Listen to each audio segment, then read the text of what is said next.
जय नमस्कार दर्शक मित्रों, अपना લોકપ્રિય કાર્યક્રમ મહામંથનમાં આપનું સ્વાગત છે। હું છું સુદાન ગઢવી। આગામી ફેબ્રુઆરી મહિનાથી અંદર સ્થાનિક સ્વરાજ્યની ચૂંટણીનું આયોજન થઈ રહ્યું છે। અત્યારે વહીવટદારોના હાથમાં વહીવટ આવી ગયો છે। બીજી બાજુ ભાજપ અને કોંગ્રેસ બંને સ્થાનિક સ્વરાજ્યની ચૂંટણી જીતવા માટે અત્યારથી તૈયારીઓ તેજ કરી દીધી છે। 6 મહાનગરપાલિકા, 31 જિલ્લા પંચાયત, 231 તાલુકા પંચાયત અને 51 નગરપાલિકાઓની ચૂંટણીને લઈને બેઠકો અને મીટિંગોનો દોર શરૂ થયો છે। બંને પાર્ટી પાસે હવે 2 મહિના જેટલો સમય જ બચ્યો છે અને ટૂંક સમયમાં સ્થાનિક સ્વરાજ્યની સત્તા સર કરવાની છે। આખરે ભાજપ અને કોંગ્રેસ કેવી રીતે સ્થાનિક સ્વરાજ્યની ચૂંટણીમાં રણનીતિ ઘડશે, કેવી રીતે બંને પાર્ટીઓ એડીચોટીનો જોર લગાવશે, પેજ પ્રમુખ કેવી રીતે મદદરૂપ થશે, ભાજપ કોંગ્રેસની રણનીતિ કેવી રહેશે, આ સહિતના મુદ્દાઓ પર છે આજનું મહામંથન મારી સાથે।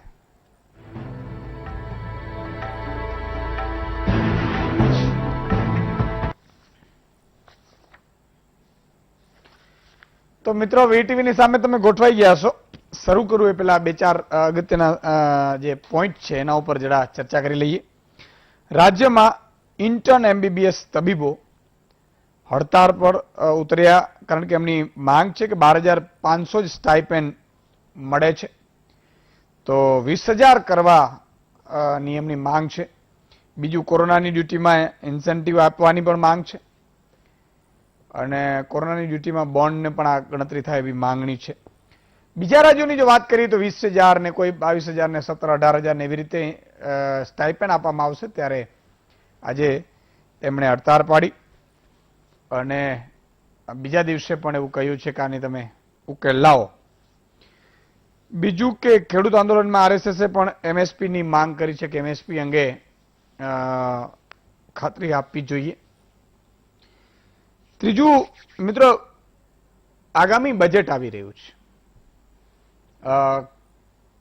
ફેબ્રુઆરીમાં 2021-22નું, તો આજે કેન્દ્રીય મંત્રી નિર્મલા સીતારામને ઉદ્યોગપતિઓ સાથે ને ચેમ્બર સાથે બધી મળ્યા, તો મને એક વિચાર આવે છે કે અહીંના નાણામંત્રી હોય કે કેન્દ્રના હોય, કોઈ પણ રાજ્યના નાણામંત્રી હોય, જ્યારે પોતાનું બજેટ રજૂ કરવાનું હોય ત્યારે તમે ખેડૂત આગેવાનોને 10 ને મળો, ખેડૂતોની શું માંગણીઓ છે, તમે વેપારી આગેવાનોને 10 ને મળો, એના સંગઠનોને મળો, સંગઠન આગેવાનોને, કામદારોના આગેવાનોને સંગઠનોને મળો, તમે નાના ઉદ્યોગપતિઓના સંગઠનોને મળો, જે એમએસએમઈ છે, આ બધા સંગઠનોને ખરેખર મળી અને એના માટે બજેટ કઈ રીતે ફાળવવું, કઈ રીતે એલોકેટ કરવું, નોકરિયાતોને મળો। તમે માન લો કે નિર્મલા સીતારામન છે, ત્યારે બધાને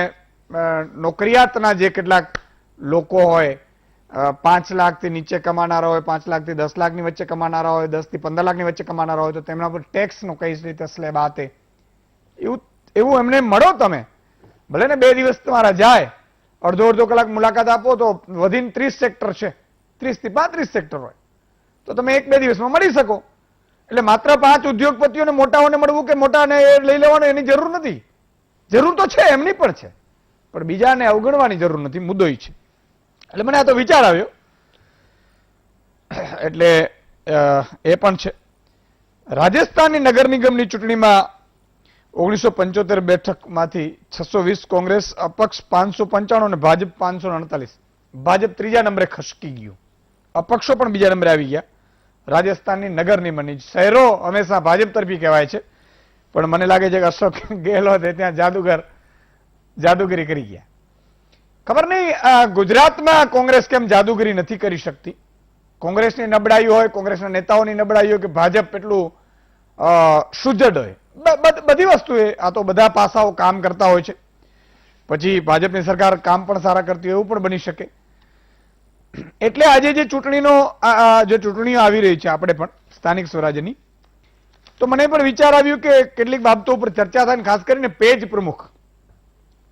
તમે હમણાં જોતા હશો, ભાજપે પેલા પેજ પ્રમુખ ની નિયુક્તિ કરી હતી। એ જ પેજમાં 30 જેટલા મતદારો હોય, અંદાજિત 30, એટલે એક પેજ પ્રમુખ હતા।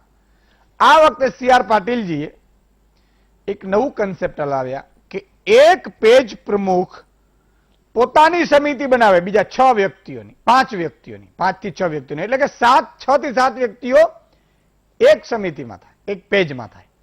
માન લો વિજયભાઈ રૂપાણીએ બનાવ્યું પેજ પ્રમુખનો, તો ટ્વિટર ઉપર હશે નીતિનભાઈ પટેલ, અંજલિબેન રૂપાણી, CR પાટીલ પોતે. અચ્છા, અમિત શાહજીનો પણ પેજ પ્રમુખનો હમણાં આવ્યું.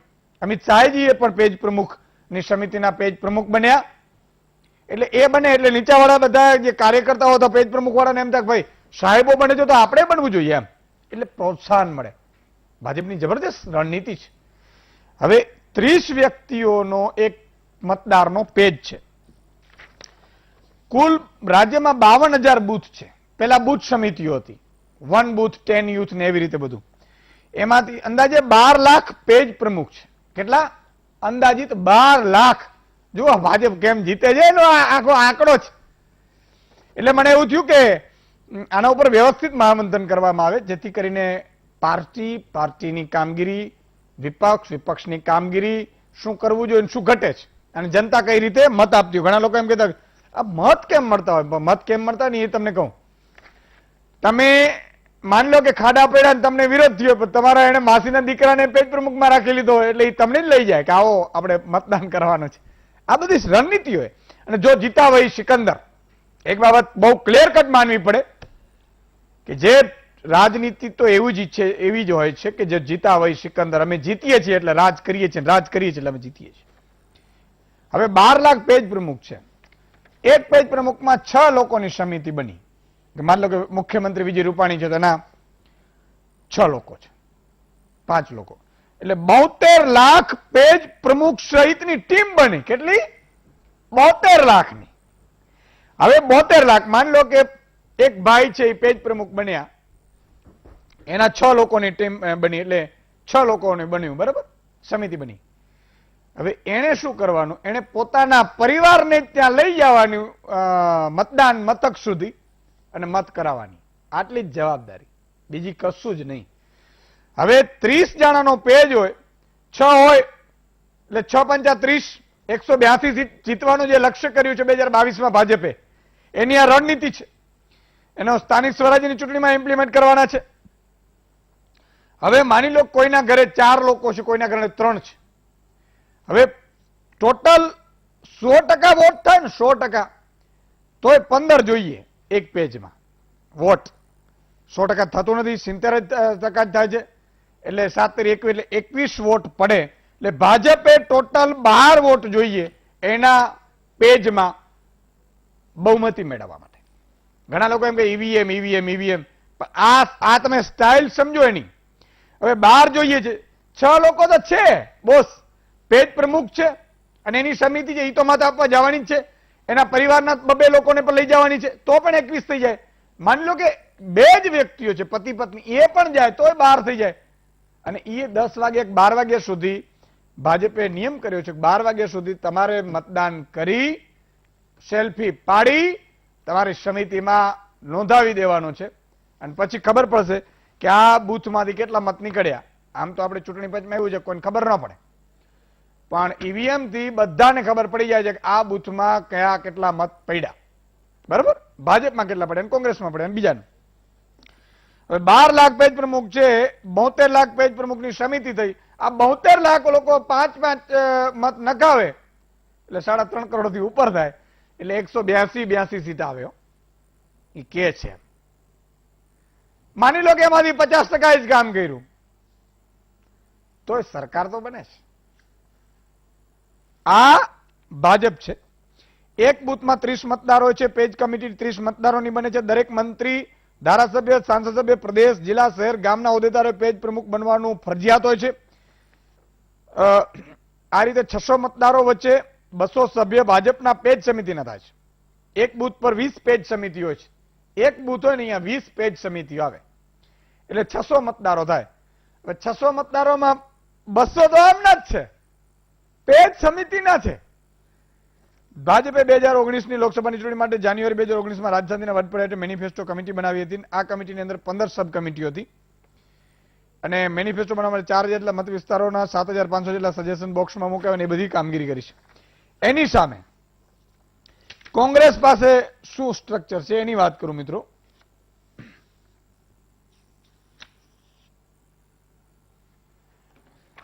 કોંગ્રેસ પાસે જે સ્ટ્રક્ચર છે એ કંઈક આવું છે.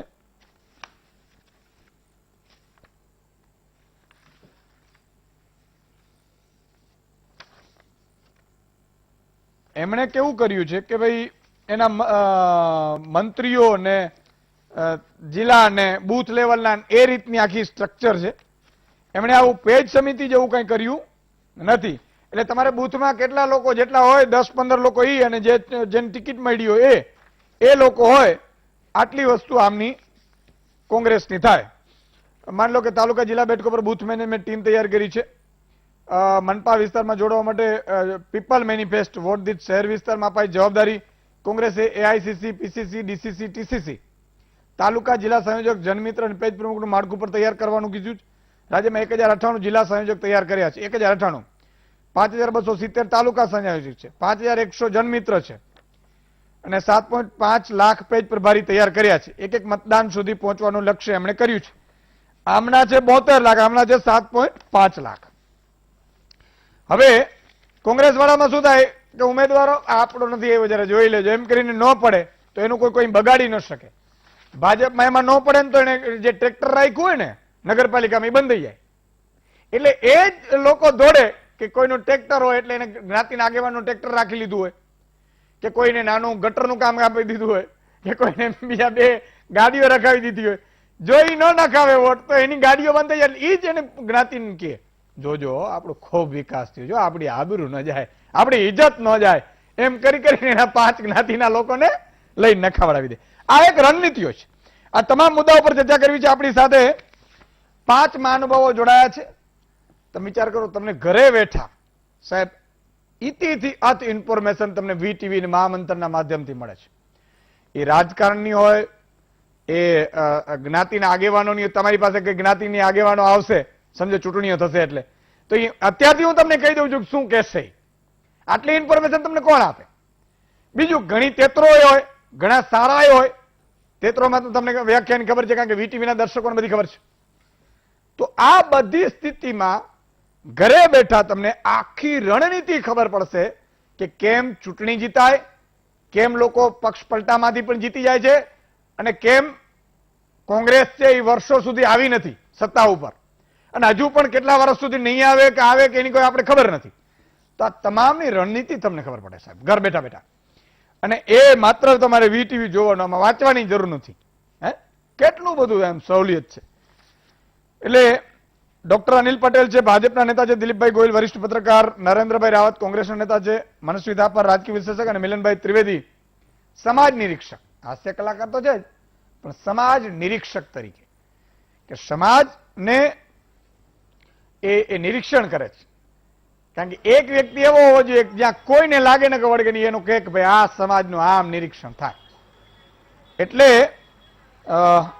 સવાલ શરૂઆતથી અનિલભાઈ તમારાથી જ કરીશ કે તમે જે રીતે યાર રણનીતિ ઘડી છે, મને લાગે છે 182 નહીં તો 150 નહીં તો 130, કઈ રીતે તમે હવે 72 લાખ પેજ પ્રમુખો સહિતની ટીમ હોય, 4.5 કરોડની આસપાસ મતદારો હોય, એમાં 60% કે વોટ 65% માન થાય, એના 70% ગણી લઈએ બરાબર, તો 2.80 કરોડ આસપાસ કે 3 કરોડની આસપાસ પડે. 3 કરોડ વોટ પડે, એમાં 1.25 કરોડ તો તમારા સમિતિઓના સભ્યો તમે બનાવી લીધા છે. એટલે તમારે તો તમે ખાડા પડે તોય ચાલે, ખેડૂતોને ભાવ મળે ન મળે તોય ચાલે, તમારી હોસ્પિટલોમાં સારવાર મળે કે ન મળે તોય ચાલે, કોરોનામાં આવે કે ન આવે તોય ચાલે, સુરતમાં તક્ષશિલા કામ થાય કે રાજકોટમાં બીજું કામ થાય તોય ચાલે. કારણ કે તમારી પાસે લોકોની એ કાર્યકર્તાઓને એવી મોટી અને એ કાર્યકર્તાઓ એવા કમિટેડ છે કે તમે એને એમ કહો છો કે આપણે જોજો વિચારધારા છે, પછી ભલે ને કામ થાય કે ન થાય, વેપારીઓ પાસેથી બેફામ હપ્તા લેવાતા બિચારા ફરિયાદો કરે, એનો ઉકેલ આવે કે ન આવે, તોય તમારે આ 72 લાખ છે એના સગા સંબંધી વેવાઈ ગણો, દીકરા દીકરી ગણો, તોય 3 કરોડ તો થઈ જાય. જોરદાર રણનીતિ છે. અનિલભાઈ. ઈશુદાનભાઈ, તમે પેજ પ્રમુખની ચર્ચા ઉપર આજની ડિબેટ છે એની વાત કરું એ પહેલા તમે શરૂઆતમાં પ્રિફેસમાં તમે નિર્મલા સીતારામન અને અહીંના ફાઇનાન્સ મિનિસ્ટરની વાત કરી અને આપે આપનો વિચાર વ્યક્ત કર્યો કે ભાઈ થોડા ખેડૂતોને સાંભળે, થોડા વેપારીઓને સાંભળે, થોડા કામદારોના પ્રતિનિધિને સાંભળે. કદાચ મને લાગે છે કે આપની પાસે માહિતી દોષ છે. બિલકુલ હોઈ શકે. કેન્દ્ર સરકાર કે રાજ્ય સરકાર આ કે મ્યુનિસિપલ કોર્પોરેશન આ બધાની પદ્ધતિ હોય છે કે જ્યારે બજેટ આવતું હોય ત્યારે જે તે ક્ષેત્રના જુદા જુદા યુનિયનો, જે તે વિભાગ સાથે સંકળાયેલા લોકો, ઇવન વ્યક્તિઓ, એના નિષ્ણાતો આ બધા જ સાથે સંકલન થાય છે. કેન્દ્રની ફાઇનાન્સ મિનિસ્ટર સિવાય અધિકારીઓની પણ બધા સાથે મિટિંગો થાય છે. ફિક્કીના માધ્યમથી કે ગુજરાતમાં ગુજરાત ચેમ્બરના માધ્યમથી પણ મિટિંગો થાય છે. જુદા જુદા યુનિયનો પોતાના બજેટના સંદર્ભમાં પોતાના ક્ષેત્રને થતા લાભો, પછી એ વેપારીઓ હોય કે કામદાર યુનિયન હોય કે બધા જ લોકો એ પોતાની રજૂઆત કરે છે અને આ વર્ષોથી પરંપરા છે. એટલે આપે જે વિચાર વ્યક્ત કર્યો એના સંદર્ભમાં જે મારી પાસે માહિતી છે અને આ હજારો નહીં લાખો લોકો જોડે વાત થાય છે. 10 સેકન્ડ ડાયરેક્ટ ટપકી પુરાવું? એટલે આપની પેલી હોય તો એમ એલાઉડ. હા, એલાઉડ. તમારા સમય છે એમાં તમે તો આજે ડિબેટના રાજા છો. ના, ના, એવું નહીં. મારા મહામંત્રની આપણી એ જ મજા છે એલાઉડ એટલા માટે કે તમે કીધું કે આ કરવામાં આવે છે. જ્યાં સુધી મને ખબર છે ત્યાં સુધી ભાજપના જ લોકો દ્વારા કરવામાં આવે છે. તમે અધર લોકોને માનો ખેડૂત આગેવાનો અહીંયા છે તો એવા 20 આગેવાનો છે જે મરી ગયા છે એને એકે બજેટમાં બોલાવ્યા હોય તો જાહેરમાં ચેલેન્જ કરું. બસ હવે તમારી વાતને રદ્યો આપું. જો ફિક્કી એ કઈ ભાજપનું ફિક્કી નથી. ગુજરાત ચેમ્બર ઓફ ઉદ્યોગોને મળો છો, ઉદ્યોગપતિને વાત નથી ભાઈ એ જ રીતે આપને માહિતી નથી. એ જ વાત છે. કદાચ આપને ભારતીય જનતા પાર્ટી માટે કદાચ કુણી લાગણી નહીં હોય એટલે આપે આપના એનાલિસિસમાં બી ઘણા બધા મુદ્દા લીધા. એની ઉપર આવનારા સમયમાં હું વાત કરીશ. પરંતુ ઈમેલના માધ્યમથી સરકાર જાહેરાત આપે છે. નરેન્દ્રભાઈના આયા પછી તો જાહેરાત આપે છે. તમે નરેન્દ્રભાઈની એપ પર બી બજેટના સંદર્ભમાં નહીં દરેક બાબતમાં તમે સજેશન આપી શકો છો. હું આપને વિનંતી કરું છું અને આપના માધ્યમથી વીટીવીના લાખો દર્શકો છે ગુજરાતના છે એને પણ વિનંતી કરું છું કે ત્યાં આપણે ઈમેલના માધ્યમથી પણ મોકલી શકાય. ઈમેલના માધ્યમથી શું કામ સાહેબ? તમે વિડીયો કોન્ફરન્સ કરો ને, એમ કહું છું. તમે નિર્મલા સીતારામને આજે 6 કરોડ ભાઈ ઈસુદાનભાઈ 6.5 કરોડ લોકો જોડે સીધી વાત ના બિલકુલ નથી કહેતા. દરેક યુનિયનના પ્રતિનિધિ. હવે આપણા ત્યાં મુદ્દો ભટકાવી દીધો ને તમે આક્ષેપ કર્યો એટલે મારે જવાબ આપવો પડશે. એટલે આપનો ભાજપા પ્રત્યેનો વધારે પ્રેમ છે, કુણી લાગણી છે એટલે આપણે સહેજ જુદું એનાલિસિસ કર્યું બજેટના સંદર્ભમાં. બિલકુલ એનાલિસિસ.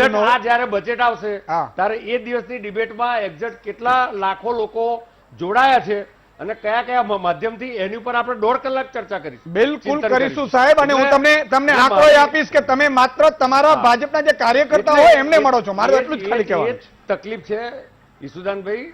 આમાં દેશની 130 કરોડની જનતા હોય તો બધા સાથે ચર્ચા ના હોય. બિલકુલ એના પ્રતિનિધિઓ સાથે ચર્ચા હોય. હવે વાત કરીએ આપણે પેજ પ્રમુખની. જે ભારતીય જનતા પાર્ટી જે કામ કરે છે એ પેજ પ્રમુખ એક વ્યવસ્થા છે, એ રણનીતિ નથી.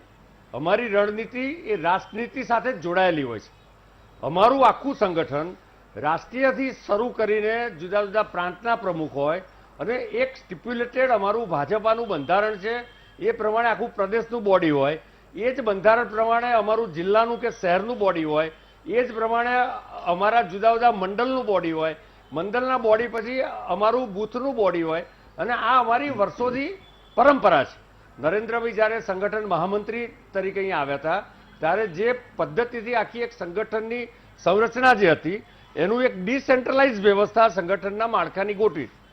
આ વ્યવસ્થા અમારું આપે પણ કહ્યું કે 1 બૂથ 10 યુથ વાળું પણ અમારી એક વ્યવસ્થા હતી અને બૂથમાં પણ પ્રમુખ, બૂથના મંત્રી, કોષાધ્યક્ષના આ બધી વ્યવસ્થા હોય છે. અને એમાં પણ અમે સોશિયલ એન્જિનિયરિંગનું ધ્યાન રાખીએ છીએ. એક જ જ્ઞાતિ સિવાય જુદી જુદી બક્ષી પંથા હોય, જો એ બૂથમાં આદિવાસી સમાજના કોઈ ફેમિલી રહેતું હોય તો એને પણ અંદર લેવામાં આવે છે. એક કમ્પલસરી મહિલાને 33% મહિલાઓને લેવામાં આવે છે. આ પ્રકારનું એક નિશ્ચિત બંધારણના આગળ પ્રમાણેનું અમારું સંગઠન છે. હવે રહી વાત એ બૂથમાં જે પેજ હોય છે, એક બૂથમાં લગભગ 1000 મત હોય છે અને એક પેજ ઉપર 30 મત હોય છે. 30 મત એટલે એક ફેમિલીમાં 4 થી 5 મતો હોય તો 6 ફેમિલી થાય. એવરેજ 4 મતો હોય તો કદાચ ફેમિલી વધી જાય.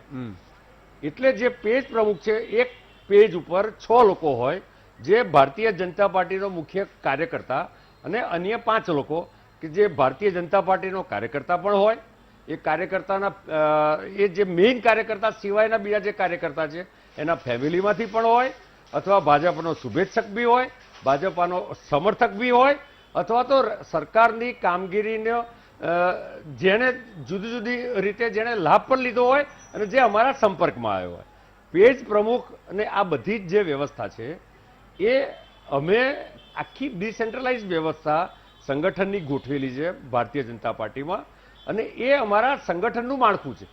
ભાજપાની જીતમાં ભાજપાની આઈડિયોલોજી, વિચારધારા, કેન્દ્ર સરકાર અને રાજ્યમાં બીજેપીના નેતૃત્વમાં, નીતિનભાઈના નેતૃત્વમાં સરકારની કામગીરી, આ સરકારની કામગીરી સાથે સંગઠનની શક્તિ, આ પ્રકારનું એક નેટવર્ક જે બનેલું છે એના આધારે પેજ પ્રમુખ પર કામ થતું હોય છે.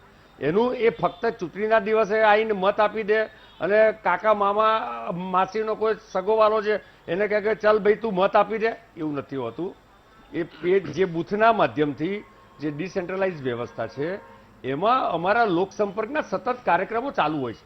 કદાચ આપના ધ્યાનમાં નહીં હોય, પરંતુ તમે અમદાવાદ શહેરના કોઈ પણ એક વિધાનસભા વિસ્તારના કોઈ પણ બૂથમાં તમે જાઓ તો ત્યાં સતત 5 વર્ષ અમારા ત્યાં પાર્ટી 5 વર્ષ સૂઈ નથી જતી. એ 5 વર્ષ દરમિયાન સતત સંપર્કમાં હોય છે અને છેક બૂથમાં લોકસંપર્કના કાર્યક્રમો હોય. અમારા જે વિચારો જે છે એ વિચારના પ્રચાર પ્રસાર માટે અમે ઘણી વખત પત્રિકાઓ લઈને પણ જઈએ છીએ.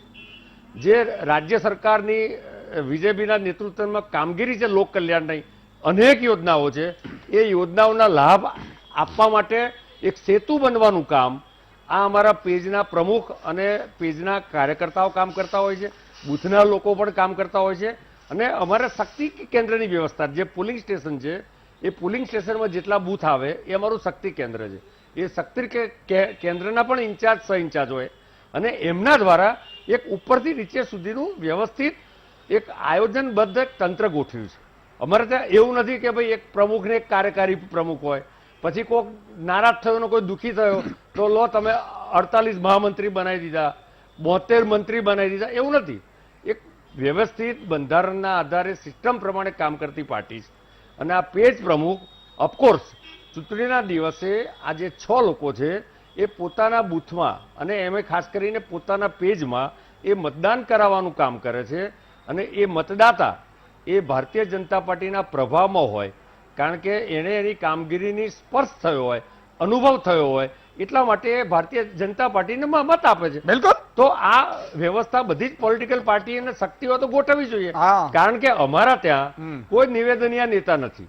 અમારી પાર્ટી એ જમીન પર કામ કરતી પાર્ટી છે. અનેક પ્રશ્નો આવતા હોય છે. અમારા કાર્યકર્તાઓ આ પ્રજાના પ્રશ્નો લઈને પોતાના નેતાઓ પાસે જતા હોય છે, ચૂંટાયેલા પ્રતિનિધિ, જે કોર્પોરેટર હોય, બિલકુલ ધારાસભ્ય હોય કે સંસદ સભ્ય હોય. પણ આખી એક લોકતાંત્રિક વ્યવસ્થા છે. બિલકુલ લોકતાંત્રિક. આમાં કોઈ પ્રલોભન નથી કે ભાઈ તારું ટ્રેક્ટર બંધ થઈ જશે કે આ બંધ થઈ જશે. દરેક કાર્યકર્તા જે પેજ પ્રમુખ તરીકે પોતાનો પાસપોર્ટ સાઇઝનો ફોટો આપે છે, પોતે સહી કરી આપે છે, કામ કરવા તૈયાર છે. એ સ્વેચ્છાએ કામ કરવા તૈયાર છે, કારણ કે રાજનીતિ સાથે એક દેશની બિલકુલ દેશ નીતિ અને રાષ્ટ્રનીતિ બહુ અગત્યની હોય છે. પણ જેમ હમણાં જ મેં કહ્યું ને કે આક્ષેપો કરી દેવા બહુ સહેલા હોય છે. અનિલભાઈએ અત્યારે મારા ઉપર નાખી પણ દીધા કેટલાક. વાત એ સાચી છે. જો જે પ્રશ્નો તમને જનતા પૂછવા માંગતી હોય, જનતા પૂછી નહીં શકે, એના વતી મારે કરવું થવું પડશે. એમાં કોઈ બેમત નથી. એ સંપૂર્ણ જવાબદારી છે મારી જનતા વતી. તમારો અધિકાર છે પૂછવાનો. છતાંય અને એ જ રીતે હું એટલા માટે કહું છું કે નરેન્દ્રભાઈ, કારણ કે હું પોલિટિકલી બે વ્યક્તિઓને લઈ લઉં, પછી થર્ડ પર્સન લઈશું કે એનાલિસિસ, કારણ કે તમે તમારી રીતે કહેતા હો છો. તમારી જે રીતે અંદાજ છે 7.5 લાખ પેજ પ્રભારી સુધીનું તમારું આખું સ્ટ્રક્ચર છે. સામે પક્ષે 72 લાખ સુધી ભાજપના કાર્યકર્તાઓનું સ્ટ્રક્ચર છે. તમે વારંવાર કેમ કહેતા હો છો કે આ લોકો અમારી સાથે નથી આવતા, અથવા તો લોકોને આ છે, લોકોને પણ ભાજપ પાર્ટી, ફરીથી કહું છું કે કોર્પોરેટની જેમ ચાલે છે. એમણે જે વ્યવસ્થા તંત્ર કીધું એ વ્યવસ્થા તંત્રની રીતે ચાલે છે. માન લો કે 2 લોકો નારાજ હોય, તમારે ત્યાં વડોદરામાં હોય કે અમદાવાદમાં હોય, તો એ અંદરો અંદર ઝઘડવામાંથી ઊંચા ના આવે છે. એટલે અહીંયા કોર્પોરેશનમાં વિપક્ષના નેતાને ચૂંટણી પહેલા હટાવીને રહ્યા ત્યાં સુધીની લડાઈઓ હોય, એમ તલવારો ખેંચી જ લેવાની હોય, અને તમે એને પાછી લોકશાહી અંદરોની કહો છો. ખરેખર તમે, હું એટલા માટે કહી રહ્યો છું કે આ જેમ ભાજપને મેં એકાદ એવા પ્રશ્ન પૂછ્યા એમ તમને પણ પૂછું છું. તમારા નેતાઓ કદાચ સાંભળતા હોય તો એમાંથી એને 5 જ્ઞાન પણ આવે. પછી એ બહુ ઊંચી કૂદે કે ભાવ નથી આપતા, પાક વીમો નથી આપતા, છતાં પણ એના માટે ભાજપના પેજ પ્રમુખોની સમિતિઓએ પોતાના જ્ઞાતિના આગેવાન, વેવાઈ બધાને લઈને બુથ સુધી પહોંચ્યા. તમારા કોંગ્રેસના કાર્યકર્તામાં શું એ નથી? પહેલી સવાલ. બીજું કે એમણે પેજ પ્રમુખો તમે સુધ્યા તો એમણે પેજ સમિતિઓ સુધી પહોંચી ગયા 6 લોકોને. તો ભાઈ 5 કરાવે તો 30 થાય મતદાન. એક એ વાત. અને ત્રીજી વાત કે તમે હર હંમેશ કોંગ્રેસના નેતાઓ ઝઘડામાંથી જ ઉપર ના આવે, કાં રીસામણે બેસે ને જેમ લગન દીકરાના હોય ને 5 લોકો સંબંધીઓ ખબર એટલે રીસામણેમાં જ હોય, એમાંથી બહાર જ ન આવે. એટલે એટલા માટે કહું છું કે આમાંથી પણ કોંગ્રેસે બહાર આવીને એક મજબૂત વિપક્ષ તરીકે તો કમસે કમ ફરજ અદા કરવી પડશે. એ કેમ નથી થતી? નરેન્દ્રભાઈ.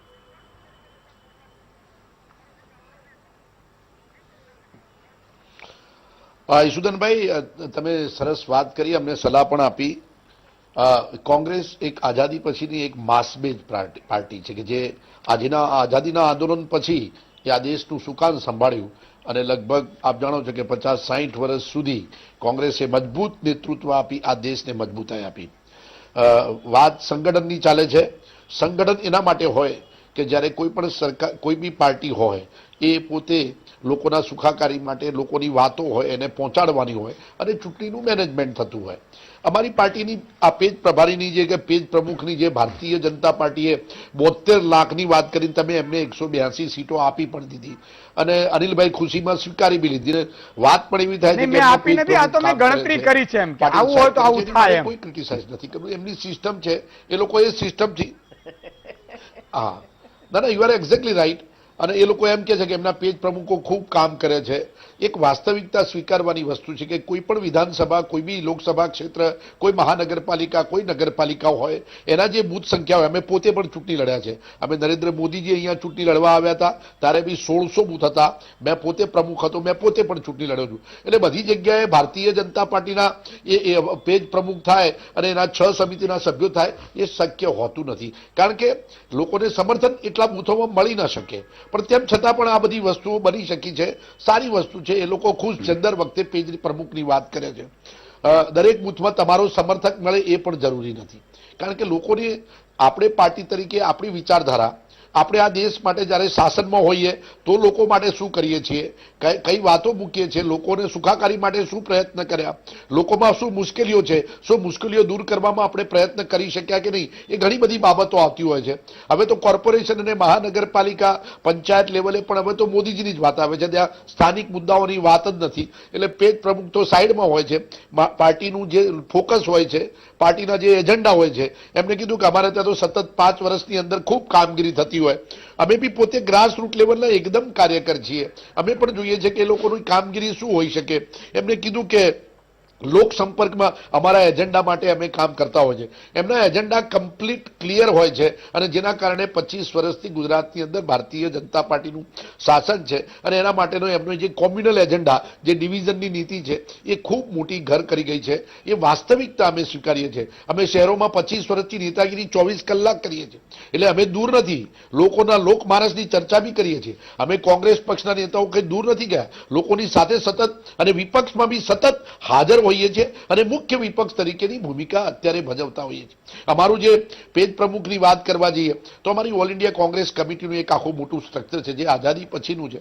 એના પછી અમારી પ્રદેશ કોંગ્રેસ કમિટી હોય, જિલ્લા કોંગ્રેસ કમિટી હોય, એના પછી તાલુકા કોંગ્રેસ કમિટી અને દરેક બૂથ વાઇઝ આ વખતે પણ અમારી એક સુંદર આયોજનબદ્ધ અમારા પ્રમુખ શ્રી અમિત ચાવડા અને બીજા અન્ય આગેવાનો સાથે ભેગા થઈને એક સરસ ટીમ, અમે બી એક નવી પદ્ધતિ લાવેલા છીએ. અમે પેજ પ્રમુખ સુધી પહોંચવાની જગ્યાએ પેજ પ્રભારી બનાવવાના છીએ અને એની બી પ્રક્રિયા અમારી રૂરલ વિસ્તારની અંદર ખૂબ અસરકારક રહી છે.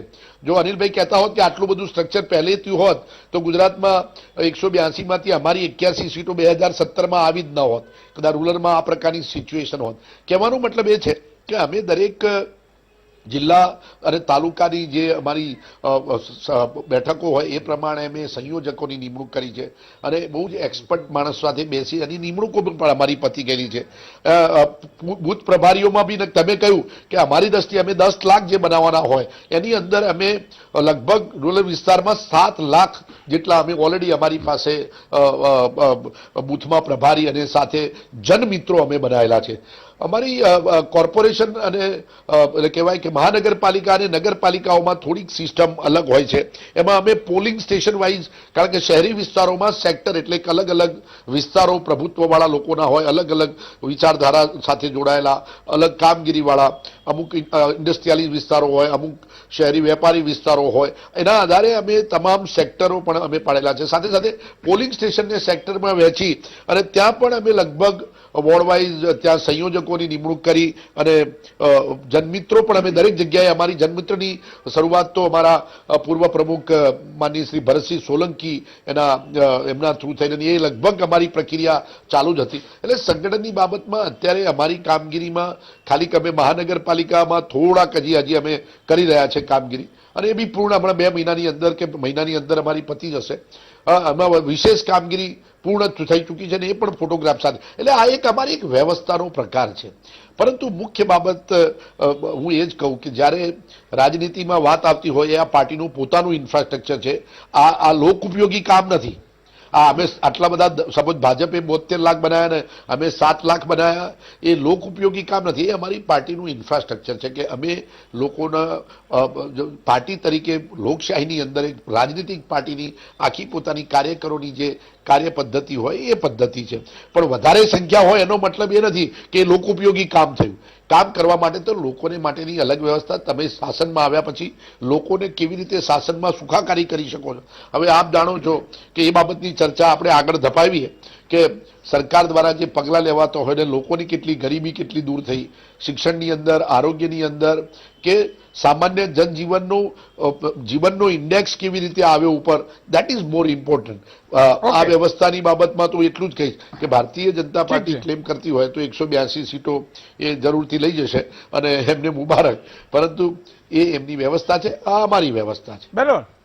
મિલનભાઈ, તમારી પાસે આવવા માંગુ છું. સમજવાની કોશિશ કરવી છે. માની લો કે આ પેજ પ્રમુખ છે કે પેજ પ્રભારીઓ છે કોંગ્રેસના, હવે આ બનતા હશે, માની લો કે બનતા હશે, હું એટલા માટે કહી રહ્યો છું કે માની લો કે બનતા હશે એટલે એ વિચારધારાથી બનતા હશે કે પછી કામને લઈને બનતા હશે. ઘણા એમ કહેતા હોય કે ભાઈ અમારે ત્યાં કામ જ નથી થયું સાહેબ, શું કામ આપીએ.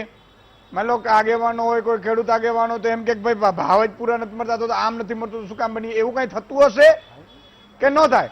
અને જો ન થતું હોય તો પ્રજા કયા અનુસંધાને આ જોડાતી હશે કોંગ્રેસ સાથે અને ભાજપ સાથે?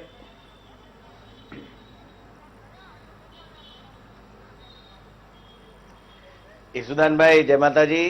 ગુજરાતના તમામ દર્શકો, જે મહામંથનને ખરેખર મહામંથન તરીકે સ્વીકાર્યું છે કે અહીંયા જે મંથન થાય ને એમાંથી ઝેર છે એ ઈસુદાનભાઈ પોતે પી જાય છે અને અમને અમૃત પીરસે છે. આ એક એવો કાર્યક્રમ છે.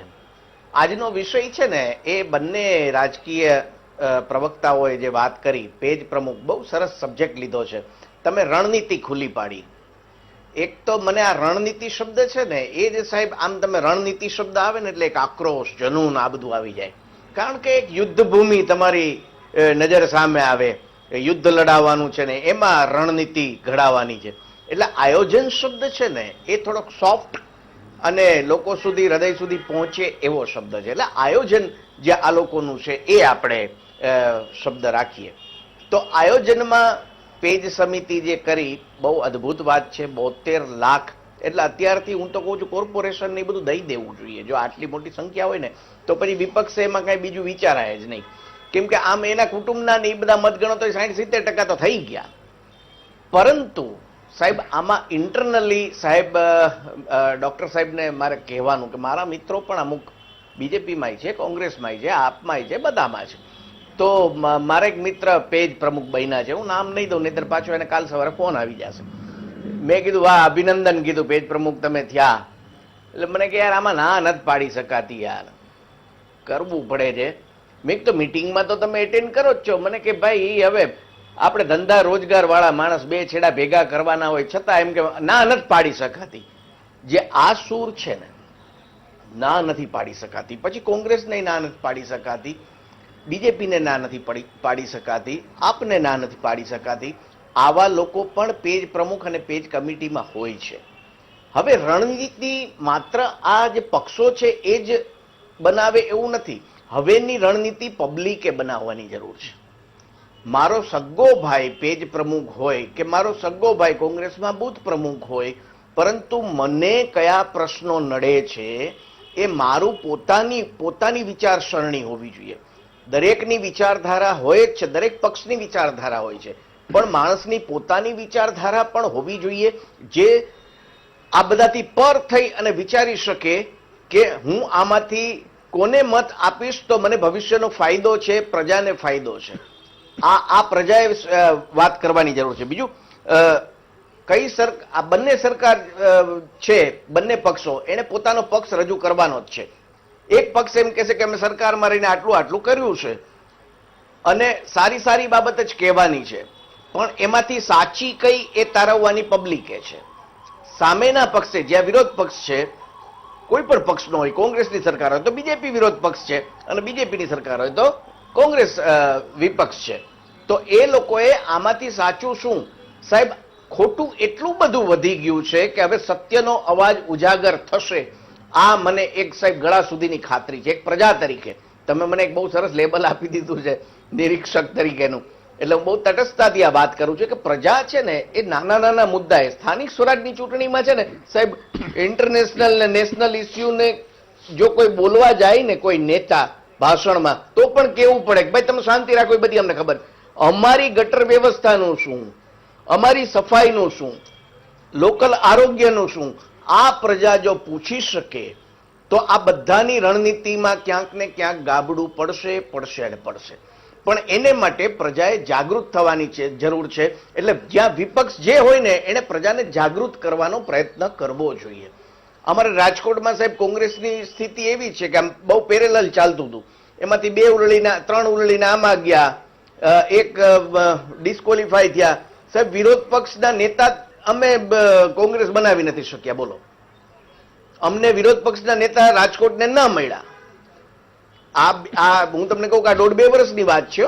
એટલે જો ઉપરના નેતાઓ માત્ર એમ કે અમારી આગળ ફોજ છે તો એ નહીં ચાલે સાહેબ. મારા તારા આપણા આ બધું ભૂલી અને પ્રજા માટે જે પક્ષ કામ કરશે એ જ આ પ્રજા સ્વીકારશે, એ હકીકત છે. બિલકુલ સાચી દિશાના વિકાસને ઉજાગર કરવાની વાત છે. ઓકે, એટલે પ્રજા છે ને એને, અને બીજું સાહેબ, આ બંનેમાં આયોજન થઈ જાય છે પેપર ઉપર, પણ એ બીજા ઓલામાં મારે વાત કરવી છે કે નેતાઓએ પણ શું જરૂરી છે. બિલકુલ. નેતાઓએ લોકો સુધી પહોંચવા માટે શું જરૂરી છે, બંને પક્ષના નેતાઓ હોય એમાં. બિલકુલ. હવે તો ત્રીજો પક્ષ પણ અમારે રાજકોટમાં તૈયાર થઈ ગયો છે, હા, જે આવનારા દિવસોમાં તમને ખ્યાલ આવશે. બિલકુલ. એટલે આ છે ને પ્રજાએ હવે આયોજન કરવાની જરૂર છે. બંને પક્ષના આયોજનથી નહીં ચાલે. પ્રજાએ જાગૃત થવાની જરૂર છે. પેજ પ્રમુખ ઘરે આવીને કહે ને તો એને કોલરથી પકડીને કહેવાય કે આ પ્રશ્નો છે તમારા પક્ષે લીધા છે, તમારા વિપક્ષ તરીકે તમે બેઠા છો તો લીધા છે. પેટ્રોલના ભાવ વધ્યા, અમે વિરોધ કર્યો, વિપક્ષોએ કર્યો. વિપક્ષનો કયો નેતા મારે ઘેર આવીને મને સમજાવી ગયો કે પક્ષનો કયો ઓલો કીધું કે આ શું કામ વધારી રહ્યા છે? આ બધું જ પ્રજા જ્યારે પૂછી શકશે ત્યારે આ રણનીતિ છે ને શબ્દ, એ રણનીતિ હજી મને મગજમાં ખૂંચે છે. બિલકુલ તમારી વાત રણનીતિ ન હોવી એટલા જોઈએ માટે જ સાહેબ. આપણે આજે આયોજન ચર્ચા કરી છે હોય, મિલનભાઈ, એ જીતવા માટેના કે દરેક લોકોને પક્ષના છે, એ આયોજન ઘરે હોય. બેઠા ધીરે ધીરે આ જાગૃત કોઈ કરવા છે. યુદ્ધનું મેદાન નથી અને સાહેબ. ભાજપ બીજા ઓલામાં કોંગ્રેસ- એક બહુ સરસ વાત કરવા માટે તૈયાર બિલકુલ, છું. ભાજપ કોંગ્રેસ કઈ રીતે પોતાનું આયોજન કરતી હોય છે ચૂંટણીઓનો, એ તમને ઘર બેઠા ખબર પડે. તમારે શું કરવાનું હોય, તમારે કઈ રીતે મુદ્દાઓ લેવાના હોય, કેવી રીતે લેવાના હોય, એ ઇન્ફોર્મેશન મળે. આ માત્ર એક પાર્ટી પૂરતું નહીં, પાર્ટીની વ્યવસ્થાઓ સાથે તમે તમારી વ્યવસ્થાઓ, તમારા માસીનો દીકરો આવે તો શું કહેવાનું, તમારા ભાઈનો દીકરો આવે તો શું કહેવાનું, આ બધી વસ્તુઓ ઉપર ચર્ચા કરી રહ્યો છું, જેથી કરીને સાહેબ ગુજરાતનો એક નાગરિક છે ને એવો જાગૃત થશે. હું ભાજપ કોંગ્રેસના નેતાઓને કહું છું કે હાથ જોડીને વિનંતી કરું છું કે તમે બે વ્યવસ્થિત કામ કરો, નહીં તો મહારાષ્ટ્રમાં જુઓ તમે, શિવસેના, એનસીપી, બિહારમાં તમારે જેડીયુ, ઉત્તર પ્રદેશમાં સપા, બસપા, આ બધું શું કામ છે ખબર છે? તમે બે ફેલ જાઓ ને એટલે ત્રીજું એન્ટ્રી મારે. અને રાજસ્થાનમાં તો આ વખતે બીજેપી નો ધોવાણ નીકળી, ત્રીજા પક્ષ તરીકે અપક્ષ સાચી વાત આગળ નીકળી ગયા. કહેવાનો ભાવાર્થ ઈ છે, સમજવા જેવી વાત છે કે તમે જનતાની નસ પારખો. આ મહામંથનથી હું ચીસો પાડતો છું, તમને યોગ્ય લાગે નોટ કરીને કામ તરત કરાવી દો, તમને ફાયદો થશે. આ બધું જરૂરી છે. આ મહામંથન તમારા માટે એક અરીસો છે, સમજો અરીસો ભાજપ કોંગ્રેસના નેતાઓ માટે, કે જ્યાંથી તમને ખબર પડે ક્યાં તમારી ભૂલ છે. એટલે દર્શક મિત્રો, એક નાનકડો વિરામનો સમય થયો છે. વિરામ બાદ બીજા મહાનુભાવોને પણ લેશું, ફોન લાઈન પણ ખોલીશું, તમારો મત પણ જાણીશું. વિરામ બાદ.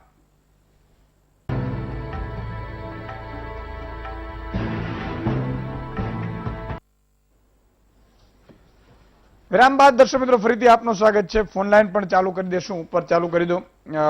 મનસ્વીજી, તમારી પાસે આવવા માંગુ છું કે આમ તો સામાન્ય રીતે પેજ પ્રમુખો, પેજ પ્રભારીઓ બને ભાજપ કોંગ્રેસના, યાર આ એની પાર્ટી માટે આનંદની વાત છે, પણ લોકો માટે ત્યારે આનંદની વાત છે કે ઈ પેજ પ્રમુખો, પેજ સમિતિના વ્યક્તિઓ એવું કરે કે પ્રશ્ન આરોગ્યનો હોય, શિક્ષણનો હોય, ખેતીનો હોય, શિક્ષણ પંચાયતનો હોય, રોડનો હોય, વગેરે કામો કરાવવા માટે મહેનત કરે. એ પણ એટલું ને એટલું જરૂરી છે. પણ પાર્ટીઓ આવી રીતે કરી અને શું સગા સંબંધીઓનો ઉપયોગ લઈ લેતી હશે? देखिए यशोदान भाई, आज का मुद्दा जो है बहुत ही बढ़िया मुद्दा आपने चुना है और स्ट्रेटेजिकल पॉइंट ऑफ व्यू से ये एक केस स्टडी होगा हर एक पॉलिटिकल पार्टी के लिए कि किस तरीके से, अगर इस डिबेट को अच्छी तरीके से हम लेके जाएं, किस तरीके से पॉलिटिकल ऑर्गेनाइजेशन में हमारे को अपने कार्यकर्ताओं को मोटिवेट करना है और यूज करना है और उसको अपनी जो नीतियां हैं, अपने जो नेता हैं, उन लोगों तक पहुंचाना है. पर एक ईमानदार एंकर और ईमानदार एनालिस्ट जब बोलते तो कई बार पॉलिटिकल पार्टीज के प्रवक्ताओं को शायद वो वाली बात अच्छी लगे ना लगे, तो ये भी एक साथ में एक ईमानदारी के एक नुकसान हमको झेलना पड़ता है.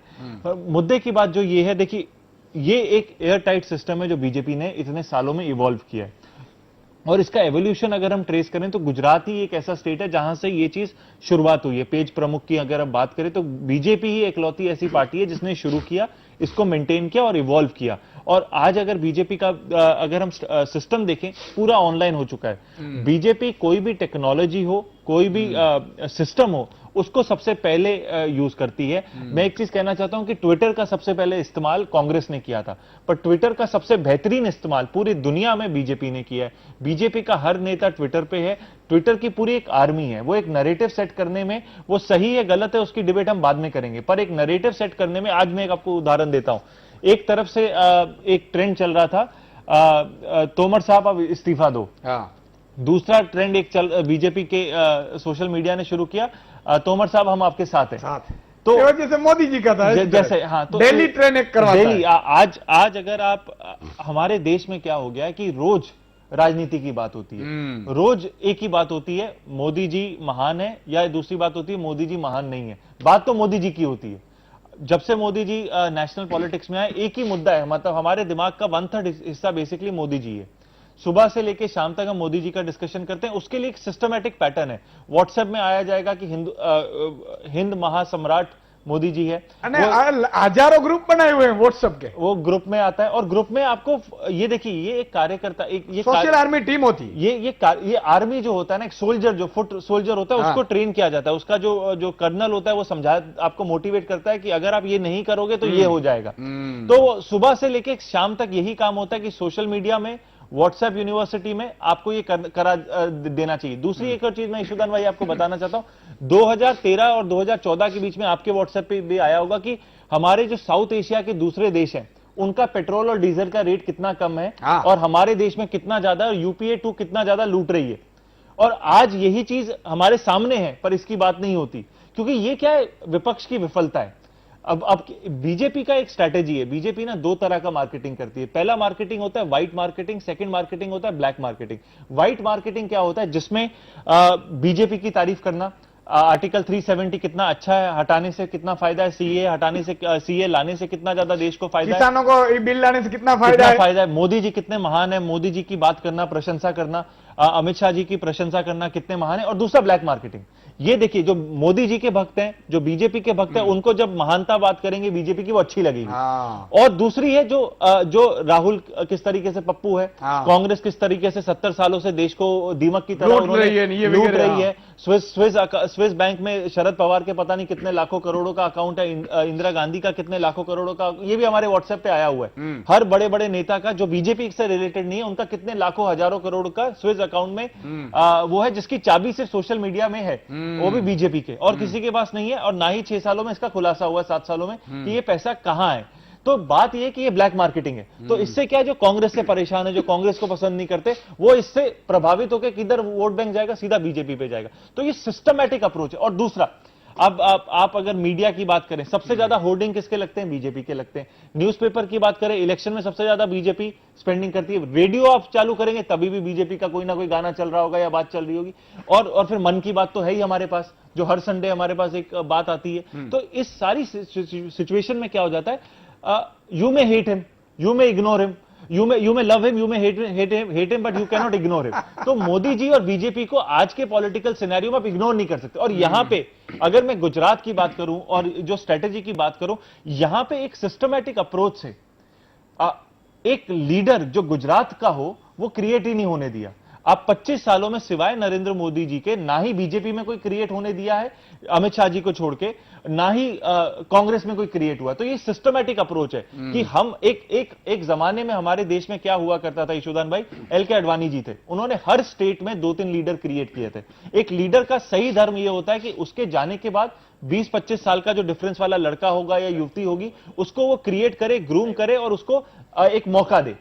यहां पे क्या किया जा रहा है कि वो मौका नहीं दिया गया, ना ही बीजेपी में ना ही कांग्रेस में। कांग्रेस में भी लीडरशिप ग्रूमिंग नहीं हुई। इसी कारण से इतने सारे मुद्दे जो आपने बताए कि मुद्दे होने के बाद भी क्या है कि विपक्ष विफल है, इसी कारण वो वोट में कन्वर्ट नहीं कर पाता। और वहां पे क्या है, बीजेपी का एक सिस्टमैटिक ट्रेनिंग है। जो फुट सोल्जर होता है वो क्या आपके घर पे पहुंच गया। अब अगर आप पेज प्रमुख हो गए तो आपकी बीवी को, आपके बच्चों को, आपके घर वालों को तो वोट करना ही पड़ेगा। मैं पेज प्रमुख हो गया बीजेपी का, तो मेरे को, मेरी बीवी को, मेरे बच्चों को, मेरे परिवार के सभी सदस्यों को मैं खींच के लेके जाऊंगा और वोट करूंगा। तो साइकोलॉजी, बीजेपी एक पार्टी नहीं है, बीजेपी एक साइकोलॉजिकल पार्टी है जो आपके जो दिमाग के साथ खेलती है, और उसमें हम लोग उसमें जीवित हो जाते हैं। अभी आप देखिए, जब एक नेशनल पॉलिटिकल फ्रेमवर्क होता है तो हमारा दुश्मन देश में कोई नहीं होता, हमारा दुश्मन विदेशी होता है, मोस्टली पाकिस्तान होता है। तो पाकिस्तान को सबक सिखाना है, तो उस समय में क्या हो जाता है, तो देश में खून उबलता है। और जब हमारा स्टेट इलेक्शन होता है, आप ट्रेंड देखिए, स्टेट इलेक्शन अगर दिल्ली का बात कर लीजिए, बंगाल की अभी रिसेंटली बात कर लीजिए, बिहार की बात कर लीजिए, तो हम लोग 2 गुट में डिवाइड हो जाते हैं। हिंदू वर्सेस मुस्लिम ज्यादातर कॉमन ये होता है, तो हिंदू वर्सेस मुस्लिम में हो जाते हैं, तो वोट पॉलराइजेशन होता है। अब इस वोट पॉलराइजेशन का आपको मैं ग्रेटर हैदराबाद का म्युनिसिपल इलेक्शन का बताता हूं। AIMMI की जो सिचुएशन है वो कट्टर मुस्लिम पार्टी है, ओवैसी। तो ओवैसी को इसका फायदा मिलता है, क्यों? क्योंकि वो सेक्युलर नहीं है, वो डायरेक्ट मुस्लिम वोट बैंक को ले जाती है। और बीजेपी पॉलराइजेशन हिंदू वोट बैंक को ले जाती है। और जब जिस भी देश में 80%, 85% जब लोग एक धर्म के होंगे और उसकी एक पॉलिटिकल पार्टी की, तो हमेशा वही पावर में आएगी। तो हिंदू वोट बैंक जो है और पोलराइज हिंदू वोट बैंक जो है वो लार्जेस्ट वोट बैंक है। और इस वोट बैंक को बीजेपी ने पिछले 40 सालों में बहुत ही अच्छी तरीके से समझा है और इसको बहुत ही अच्छी तरह से बुनाया है। आपने लगातार इसको मोटिवेट करके, अभी आप देखिए, एक आदमी जिसने अपने जीवन में अयोध्या का भी भूमि पूजन कर लिया है, नए पार्लियामेंट का भी भूमि पूजन कर लिया है, आपने 370 भी हटा लिया, एक ही जीवन में आपने सब कुछ कर लिया है। तो इस नैरेटिव के हिसाब से 2024 तो बिल्कुल ही उनके पास है। तो ऐसा नैरेटिव, क्योंकि आप एक और चीज मैं आपको बोल रहा हूं, अब मोदी जी का जो अब ट्रेंड है, व्यक्ति नहीं बदलता, उसका प्रदेश बदल जाता है। जैसे मोदी जी गुजरात से गए, न्यू दिल्ली पहुंच गए हैं, उनका प्रदेश बदल गया पर उनका व्यक्तित्व नहीं बदला है। जब यहां पे भी थे, उन्होंने लार्जर देन लाइफ मॉन्यूमेंटल चीजें, इंफ्रास्ट्रक्चर बिल्डिंग किया, जैसे रिवर साइड हो, जैसे यूनिटी, स्टैच्यू ऑफ यूनिटी हो। तो पहले हम लोग हमारे देश में क्या बोलते थे, ताजमहल देख लो, लाल किला देख लो, ये वाले मॉन्यूमेंट्स थे, कभी मॉन्यूमेंटल बिल्डिंग नहीं हुई। मोदी जी रहे या ना रहे, कोई व्यक्ति रहे ना रहे, पर ये स्टैच्यू रहते हैं, ये इंफ्रास्ट्रक्चर रहते हैं, और जो बनाने वाला है वो अमर रहता है। तो जब पार्लियामेंट बनेगा या राम जन्मभूमि बनेगी, राम नाम भी अमर है और मोदी जी ने अपना नाम भी अमर किया। तो ये जो दिमाग की स्ट्रेटेजी है, मेरे को नहीं लगता कि हमारे देश की राजनीति में कभी भी किसी एक व्यक्ति ने इस तरीके से उन्होंने क्या किया, पूरा अभ्यास किया है, उन्होंने अपना इतिहास भी पढ़ा है और अपना भविष्य अपने हाथों से लिखा है, जिसको कोई भी पॉलिटिकल इशू, 10 सेकंड, जिसको कोई भी पॉलिटिकल पार्टी काउंटर नहीं कर पाई। आज जो पेज प्रमुख का सिस्टम है, ये कांग्रेस आज जो लेके आ गई, प्रभारी लेके आ गई, पेज प्रभारी, ये इनको लाना था 15 साल पहले। और इसके कारण क्या है कि विपक्ष एकदम वीक हो गया। विपक्ष के पास मौके होने के बाद, ईशुदान भाई आपने और मैंने कितनी बार डिबेट किया है, 2014 से लेके अब तक किसी भी पॉलिटिकल पार्टी ने जो पक्ष में है इतने ज्यादा मुद्दे विपक्ष को दिए हुए कोई भी नहीं आजाद हिंदुस्तान, बिल्कुल, पर फिर भी विपक्ष फेल है क्योंकि उनके पास सिस्टमेटिक अप्रोच नहीं है। બિલકુલ, અને તમારા હાથમાં મોબાઈલ છે એટલે મનસ્વીજીની જો વાત માનીએ તો સમજો કે તમે પોલિટિકલના હાથમાં આવી ગયા, એવું જ થયું ને? બિલકુલ, કારણ કે વોટ્સઅપ ગ્રુપ હોય, તમે જોજો એક ગ્રુપમાં, કારણ કે એ લોકો તો બનાવેલું હોય 256 નું એક ગ્રુપ, એવા હજારો ગ્રુપ હોય, એટલે એક મેસેજ આવશે વોટ્સઅપમાં, તમને ખબર પડશે ખેડૂતોના આંદોલન સાચું છે ખોટું છે, ઈ લોકો નક્કી કરશે, તમે નહીં। અને જે લોકો હા, અને બિના વાંચીએ, કારણ કે તમને ખબર જ નથી, તમે ક્યારે ગૂગલ કરવાના નથી, યુવાનો તો એટલે આળસુ છે, એટલા માટે વડીલો છે ને આપણે ક્યારેય કોઈને ઝાંસામાં નથી આવતા, શું કામ? મોબાઈલ જોતા જ નથી, ફોન માટે ઉપયોગ કરે છે, એટલે એ લોકો આ લોકોથી બહાર છે પહોંચતી। એટલે આ તમે જુઓ કે આખી સ્ટ્રેટેજી જુઓ કે તમને એમ કે વોટ્સઅપ યુનિવર્સિટી દ્વારા આ સાચું છે, પણ તમે સર્ચ કરવાના નથી, એટલે ત્યાં તમે માર ખાવ છો। દિલીપભાઈ, ખરેખર એટલે આ વડીલો છે એ ક્યાંક હજી પણ ટૂંકમાં મેન્ટાલિટી એ નથી, પણ યુવા વર્ગ છે, યુવાનો છે, આ જે વોટ્સઅપ વાળા છે એ લોકો ટ્વિટર જુઓ તમે, તો ટ્વીટમાં પણ એ લોકો નક્કી કરેલું કે આટલા ટ્વીટ આમ પડવાના છે, કારણ કાર્યકર્તાઓની ફોજ હોય, સ્વાભાવિક છે। આજે તમને ટ્રેન કરવા, તમને 2 દિવસમાં, 1 દિવસમાં તમને ટ્રેન કરી દે, એટલે મને લાગે છે કે એ સ્ટ્રેટેજી છે। લોકોને એમ છે કે ટ્રેન્ડિંગમાં છે, પણ ટ્રેન્ડિંગ કોઈ વ્યક્તિ અથવા પાર્ટી નેરેટિવ સેટ કરે એ સારું કે નહીં, ખરાબ? સારું તો નહીં, એ તો આપણે કેવું જ પડે। એટલે તમે બધી વાત કરી, એમાં જે છેલ્લી વાત કરી એ વાત તો બહુ સાચી છે।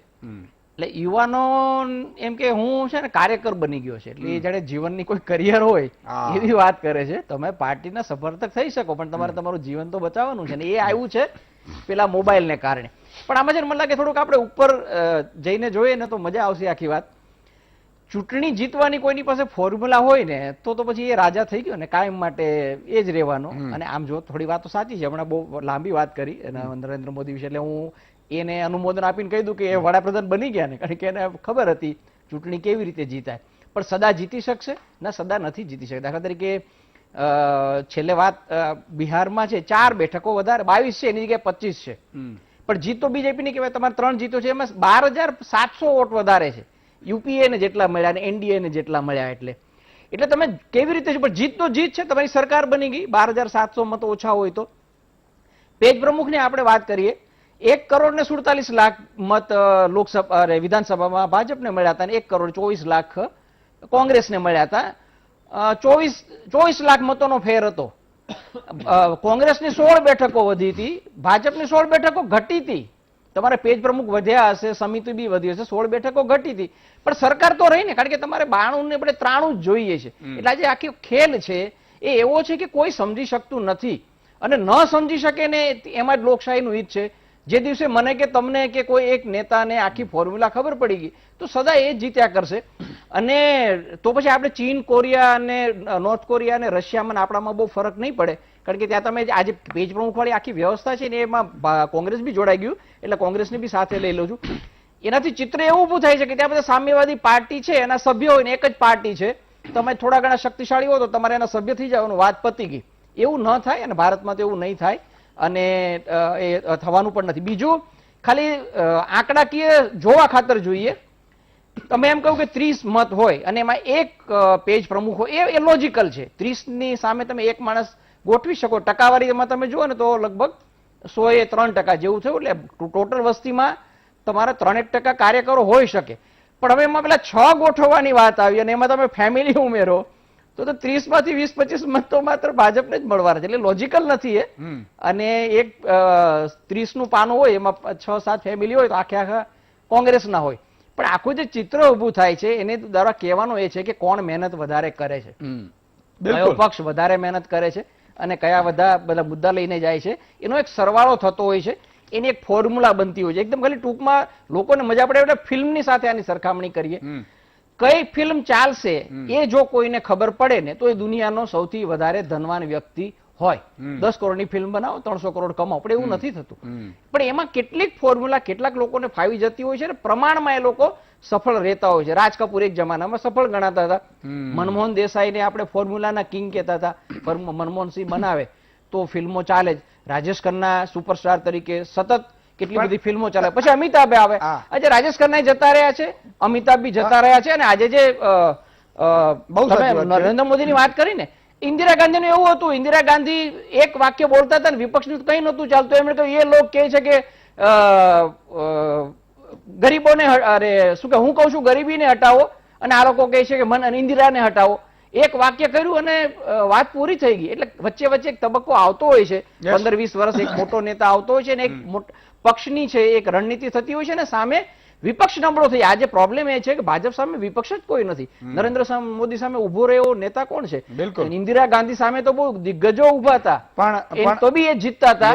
અને આજે ઇન્દિરા ગાંધી જે કરતા હતા આજે નરેન્દ્ર મોદી કરે છે. એટલે તબક્કો હોય છે 20-25 વર્ષનો, અને પછી તબક્કો બદલાતો હોય છે. પણ તમે જે ફિલ્મ વાળી જે ઉદાહરણ આપ્યું એમાં થોડું એડ કરી દો કે આજે પણ કેટલોક ફાયદો મળે છે. માની લો કે મોટા 2-4 સ્ટાર છે તો એ લોકોને શું છે, સિનેમામાં રોકાણ હોય, એ લોકોની જ ફિલ્મો 8 દિવસ લગાડવામાં આવે.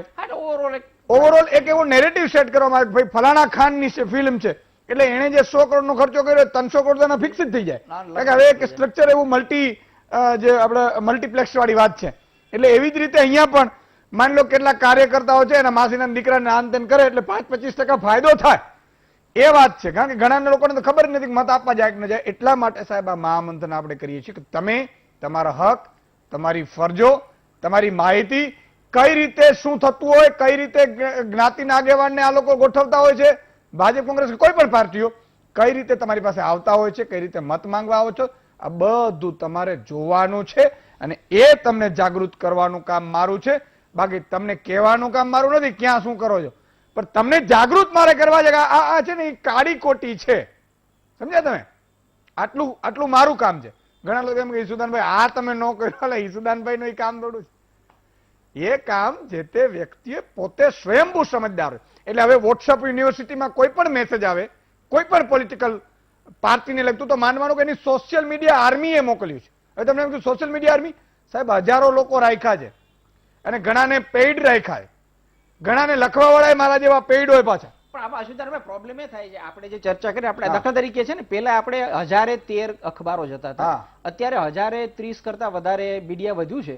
એટલે 1030 સુધી પહોંચ્યું છે ને એને તમે ગુણ્યા 3 કરો એટલે 1000 માંથી 300 લોકો મારીને તમારી વાત સાંભળે છે, 700 લોકો સુધી મારીને તમારી વાત પહોંચતી જ નથી, અને ત્યાં આ વોટ્સઅપ પહોંચ્યું છે. એટલે તમે ગમે એટલું કહેશો આપણે એ વાત સાંભળવાની. એટલે આમાં શું છે, જેટલા સમુદ્ર મંથનમાંથી જેટલો અમૃત નીકળે એટલો આપણે એને આપીએ, જે તમારે પીવાનો છે. કારણ કે પોલિટિકલ પાર્ટીઓને આ બધું થોડું ઘણું ન જ ગમે. એટલે 13 થી 30 પહોંચ્યા છે. મીડિયાનો રીચ 13 સુધી હતો, 30 સુધી પહોંચ્યો છે, હજી 70 સુધી નથી પહોંચ્યો.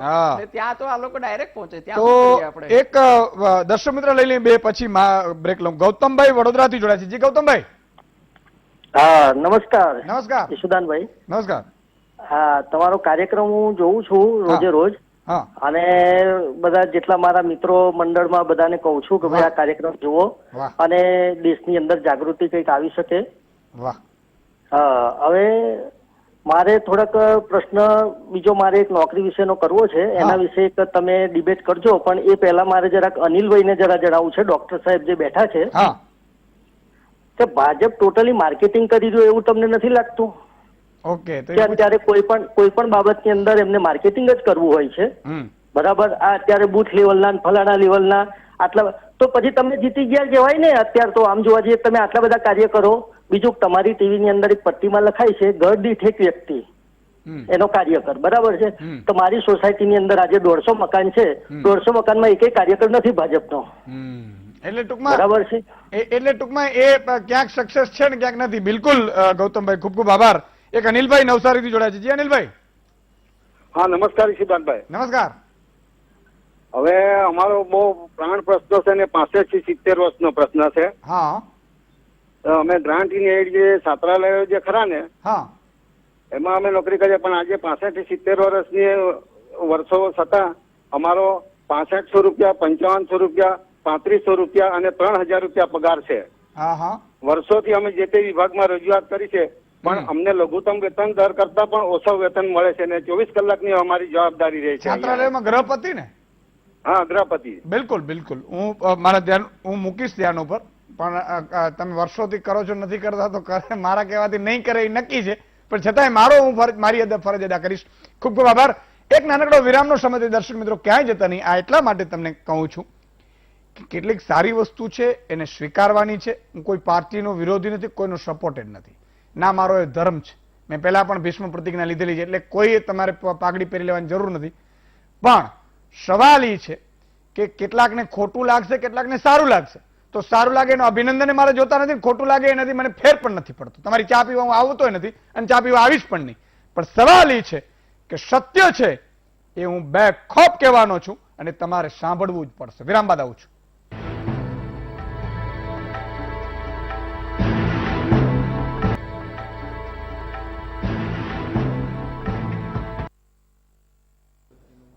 વિરામ બાદ દર્શક મિત્રો ફરીથી આપનું સ્વાગત છે. ભાગી નહીં ગયા હોય એ મને વિશ્વાસ છે. અને બીજું કે હમણાં જે પેલા ભાઈએ કીધું, ગૌતમભાઈએ, કે હું બીજા વ્યક્તિઓને પણ જોતા કરું છું. સાહેબ, વીટીવી મહામંથન બીજા વ્યક્તિઓને પણ જોતા કરજો, એટલા માટે કે આ એક લાંબી લડાઈ છે. તમે આજે હું કહી દઈશ ને તમે જાગૃત થશો એવું નહીં. આવા 100 મહામંથન થશે ને ત્યારે તમને 50% થોડી ખબર પડશે કે આવું ક્યાંક થઈ રહ્યું હોય ને થાય. હા, તમે જોજો, ઘણા લોકો વોટ્સઅપ ઉપર મેસેજ આવે એટલે પેલા ખરાઈ કરી લેવાની. ખરાઈ ક્યાંથી કરવી? તમારે ઘણા બધાને એમ થાય કે ખરાઈ ક્યાં કરવા જવી સુદાનભાઈ, અમારે આ કઈ વાંધો નહીં. ગૂગલ હોય, ગૂગલમાં એ વાત નાખશો સર્ચમાં અને તમે તમારી ભાષા જ પસંદ કરી લેવાની. ગુજરાતી હોય તો ગુજરાતી, હિન્દી હોય તો હિન્દી, એમ આવી જશે. હા, ઘણા એમ કહેતા કે આનાથી આમ થયું ને આ ફલાણું, કાંઈ ન હોય. અને સૃષ્ટિ છે ને એ ભગવાનને, આ તો બહુ સારો નિયમ ભગવાન છે, સમય આવે ને તમને મને ઉપાડી લે છે, પૂછતો નથી. ભગવાન પૂછવા બેસે છે કે સુદાનભાઈ કાલે તમને હવે લઈ લઉં? ઉપાડી જ લે ભાઈ, સુદાનભાઈની મરજી હોય કે ના હોય. આ એક કુદરતનો નિયમ છે ને સૌથી શ્રેષ્ઠ છે સાહેબ.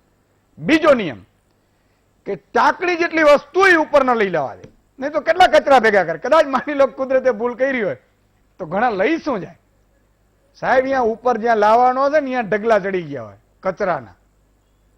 એટલે આ બે વસ્તુ છે. ત્રીજી તમારે મારે જે સમજવાની છે, કર્મનો સિદ્ધાંત કોઈને છોડતો નથી.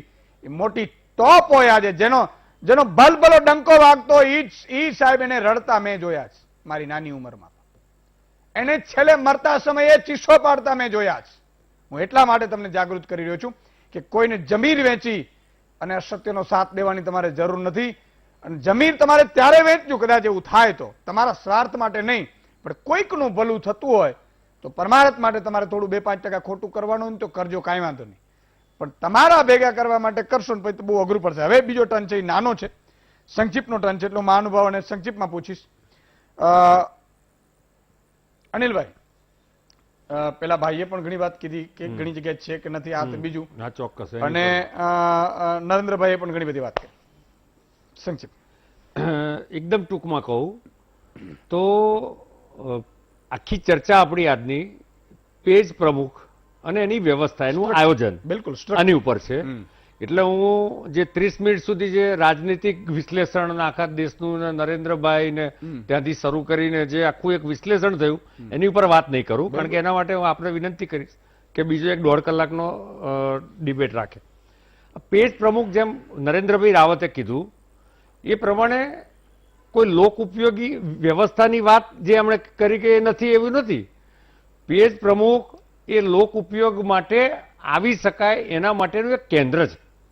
અને પેજ પ્રમુખના માધ્યમથી એ બૂથમાં આવતા એ પેજના જુદા જુદા ફેમિલીનો સંપર્ક પણ થઈ શકે અને એ પાર્ટીના પ્રચાર પ્રસાર માટે આ લોકો ઉપયોગી રહી શકે.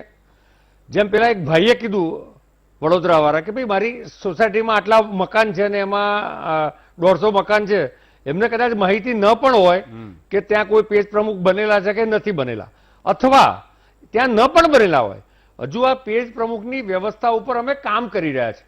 તમે જો અગત્યનું એ છે ઈસુદાનભાઈ કે દેશના ગૃહમંત્રી અને એક જમાનાના સૌથી સક્સેસફુલ રાષ્ટ્રીય પ્રમુખ આજે પણ કહેવાય અમિતભાઈ શાહ, એટલે સંગઠનના રાષ્ટ્રીય પ્રમુખ, એ પોતે પોતાના નારણપુરાના ઘરના પેજ, જે બૂથનું પેજ છે એની ઉપર એ પેજ પ્રમુખ તરીકે એ બીજા 5 લોકોને સભ્ય બનાવે છે. અને એમાં એક જ ફેમિલીના 5 નથી બનાવવાના, 5 જુદા જુદા ફેમિલીના બનાવવાના છે. એટલે ત્યાં એ બૂથ પર અથવા તો એ પેજ પર 6 ફેમિલી એવા હોય કે જે આપણી વાત સાથે સંમત હોય અથવા તો આપણને સમર્થન કરતા હોય. જરૂરી નથી કે પેજ પ્રમુખ ના ટીમમાં તમે આવ્યા છો એટલે લાઈફ ટાઈમ એક સરખી જ વિચારસરણી હોય. બે ભાઈઓની વિચારસરણી પણ જુદી હોય છે. પરંતુ જે અમારા ચૂંટાયેલા પ્રતિનિધિ જે પ્રકારે લોકો સાથે લોકસંપર્ક કરે છે અને કામ કરે છે, એ કામમાં પણ અમને ક્યાંક ને ક્યાંક લાભાર્થી હોય છે. એટલે એ કામના જે લાભાર્થી હોય, જેને અસર થઈ હોય, ધારો કે કોકને વિધવા સહાયની મદદ થઈ હોય, કોઈના ત્યાં પાણીનો પ્રશ્ન હોય એનું સોલ્યુશન થયું હોય, કોઈના ત્યાં ગટરનો પ્રશ્ન હોય એનું સોલ્યુશન થયું હોય, તો આ પેજ પ્રમુખ જે છે અને એમની આખી ટીમ છે એ અમારા ચૂંટાયેલા પ્રતિનિધિ પાસે લઈ જવાનું પણ કામ કરે છે. એકલું ચૂંટણીના દિવસે મત આપવાનું કામ નહીં. પાર્ટીએ જે સરકારે જે વિજયભાઈના નેતૃત્વમાં તમે જુઓ કે જ્યારથી એમણે સંભાળ્યું રોજ એક નવો નિર્ણય લે છે. એ નિર્ણયના સંદર્ભમાં એ લાભાર્થી ત્યાં હોય તો એ લાભાર્થી સુધી એ વાત પહોંચાડવાનું કામ. એટલે એક પ્રકારનો પાર્ટીનો પ્રતિનિધિ છે, પાર્ટીનો રાજદૂત છે. અને આ અમારું આયોજન છે. મેં પહેલા જ કીધું કે અમારી આ સંગઠનની વ્યવસ્થા છે અને પાર્ટીમાં સંગઠનની શક્તિ, સંગઠનની તાકાત અને સરકારની લોક કલ્યાણની કામગીરી, બિલકુલ આ જ અમારી મૂડી છે. અને લોકશાહીમાં અલ્ટિમેટલી દરેક પોલિટિકલ પાર્ટી કે પ્રતિનિધિ હોય, સંગઠન હોય કે સરકારના હોય, એને લોકોનો સંપર્ક તો કરવાનો જ છે. તો આ એક સંપર્કનું માધ્યમ છે.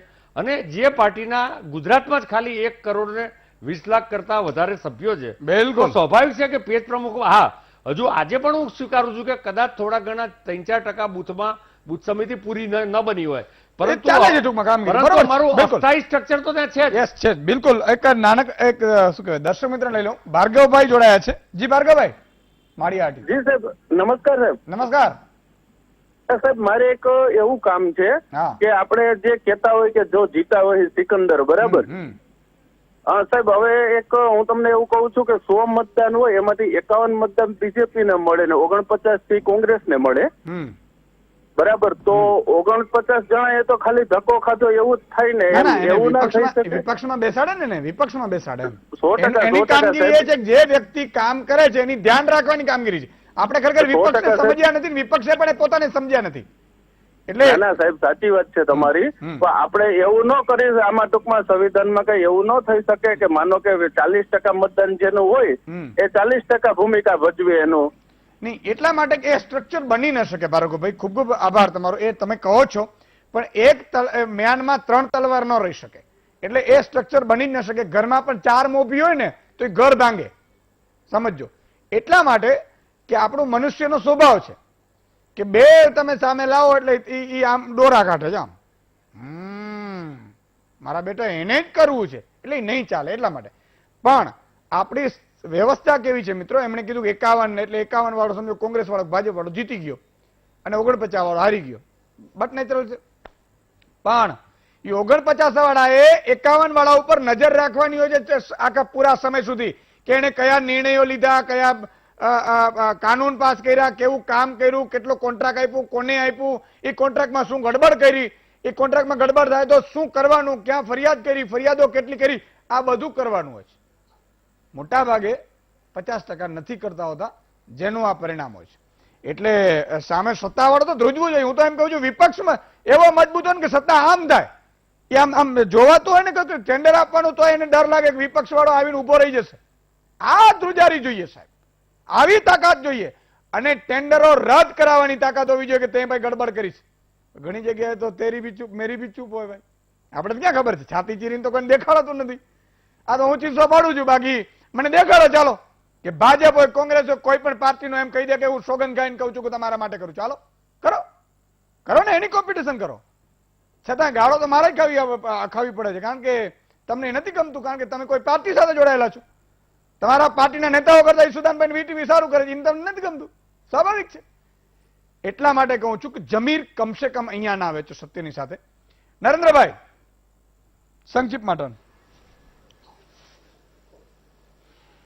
જી, નહીં, જે પ્રકારે ભારતીય જનતા પાર્ટી તરફથી ક્લેમ કરવામાં આવે છે ને આ પ્રકારની વાતો કરી ગ્લોરીફાઈ કરવામાં આવે કે અમિતભાઈ શાહ બૂથ પ્રભારી થયા, આ વાતને ગ્લોરીફાઈ કરવામાં ભારતીય જનતા પાર્ટી સફળ થઈ છે ને એમને અભિનંદન.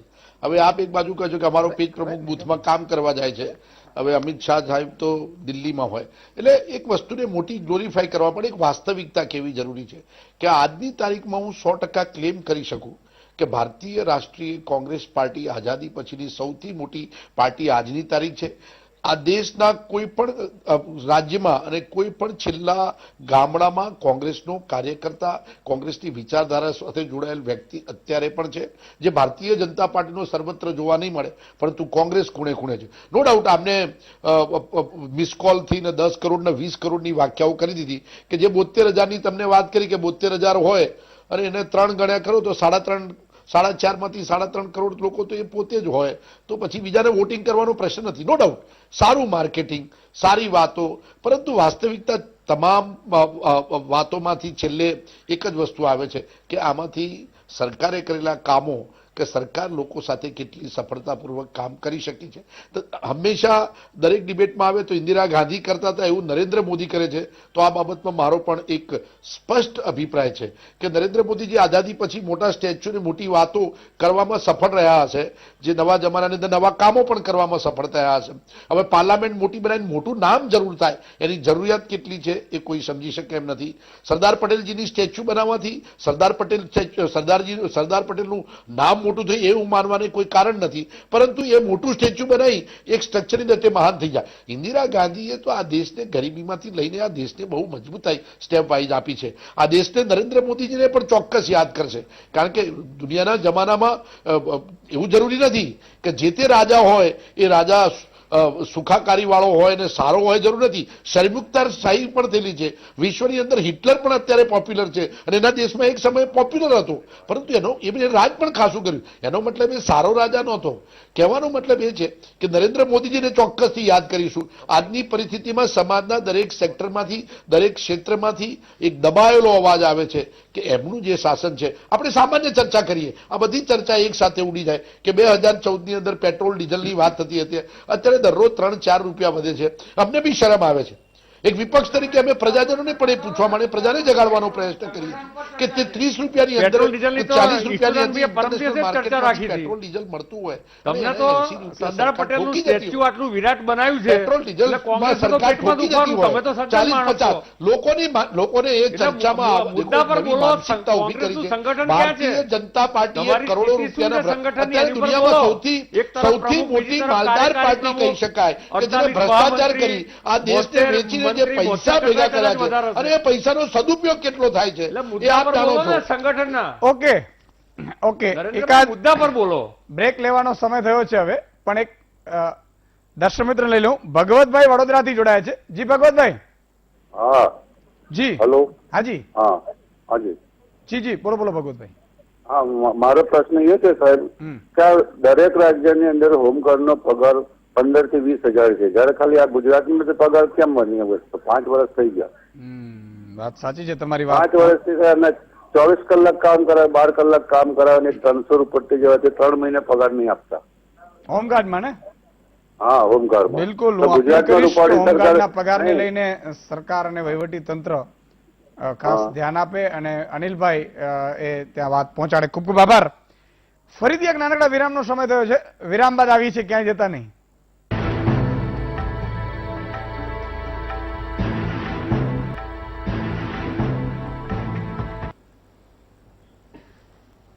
વિરામ બાદ દર્શક મિત્રો ફરીથી આપનો સ્વાગત છે. દિલીપભાઈ, આ જે આખું સંગઠન માળખું છે એ કેટલું ગ્રાઉન્ડ ઉપર હશે અથવા તો નહીં હોય? નહીં, એનો જરૂરી હોય જ છે અને એનો ફાયદો આપણે દેખાય છે સતત. આટલા ગુજરાતમાં બી દેખાયો છે, નેશનલ લેવલે બી ભાજપને દેખાય છે. તમે જો હૈદરાબાદમાં આપણને એમ લાગ્યું કે આટલું બધું શું કામ કર્યું, પણ લાંબા ગાળે સ્ટ્રેટેજી હૈદરાબાદમાંથી પગ પડીને હવે તેલંગાણામાં જવાનું છે. એટલે સંગઠન દરેક પક્ષને જરૂર હોય છે. પણ મેં જો થોડી ઉપરલી વાત કરી હતી ને એટલા માટે કે એક સમયનો ગાળો બી બદલાતો. કારણ કે પહેલા જે 30-40 વર્ષ હતા ને ત્યારે કોંગ્રેસને સંગઠનની જરૂર નહોતી, કારણ કે એ પેલી આઝાદીમાંથી ઊભી થયેલી પાર્ટી હતી. એટલે એનું આઝાદી વખતે જે લોકો એની સાથે જોડાયા હતા એ બધા જોડાયેલા હતા અને પછી સહકારી ક્ષેત્રમાં એના લોકો જોડાયા હતા અને એને કારણે સત્તા મળતી હતી અને એને થોડું ધ્યાન બહાર રહ્યું. મીનવાઇલ બીજેપી વિપક્ષમાં બહુ સક્ષમ હતો અને આ સંગઠનના માળખાથી એ આગળ વધ્યો. પણ પેલી ફિલ્મી વાળી વાત છે ને ફરીથી એકવાર લઈ આવું કે આ બધું સંગઠન હોવા છતાં તમને જીત ક્યારે મળે છે અને એ ફોર્મ્યુલા આધાર છે ને તમારે ટ્રાયલ અને એરર કરવાની હોય છે. તમે કહ્યું બહુ સાચી વાત કરી કે કેટલાક લોકોનો તો ધંધો થઈ જાય છે, 100 કરોડની ફિલ્મ બનાવો ને એટલે લગભગ 90 કરોડ તો આવી જવાના, એની ગણિત જ હોય છે, સંગીતના રાઇટ વેચવાના આવે છે. એટલા માટે કે પેલો જે કોલેજિયન છે એ કોલેજના ક્લાસ છોડીને ફિલ્મ જોવા જાય છે ને એ કોઈ પણ ફિલ્મ જોવા જાય છે, એ એક વર્ગ છે જ, એ ગમે એવી ફાલતુ ફિલ્મ હોય એને જોવા જાય છે. પણ એમાંથી કોઈને સારી ફિલ્મ લાગે અને એની માઉથ પબ્લિસિટી થાય ને એ ફિલ્મ સુપરહિટ થાય. બિલકુલ.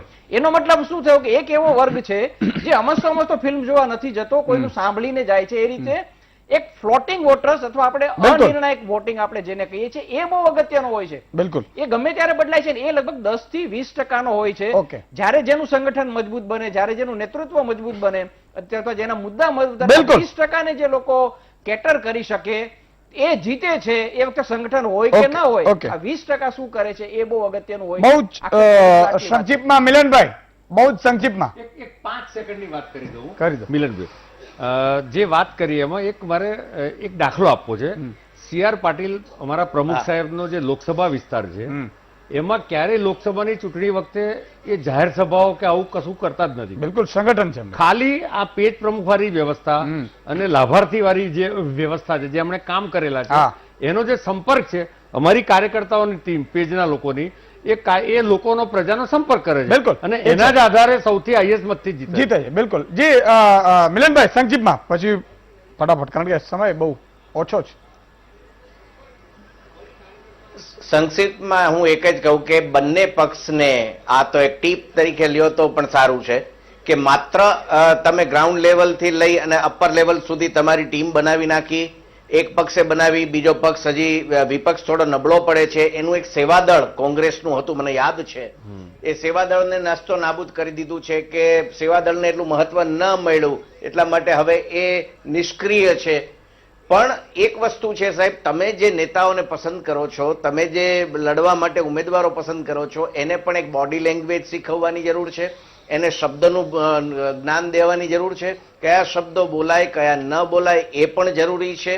અને પ્રજાએ ખાસ આ બધા જ પેજ પ્રમુખ મારા ઘરનો સગો ભાઈ હોય તો પણ મને ખબર પડવી જોઈએ કે સારું શું અને નરસું શું. આના માટે વિપક્ષની ભૂમિકા હોવી જોઈએ કે વિપક્ષ એમ કે તમે પેજ પ્રમુખના ઘેર જઈને પણ સમજાવવો પડે, એને માટે નાનપ નથી, નાલેસી નથી.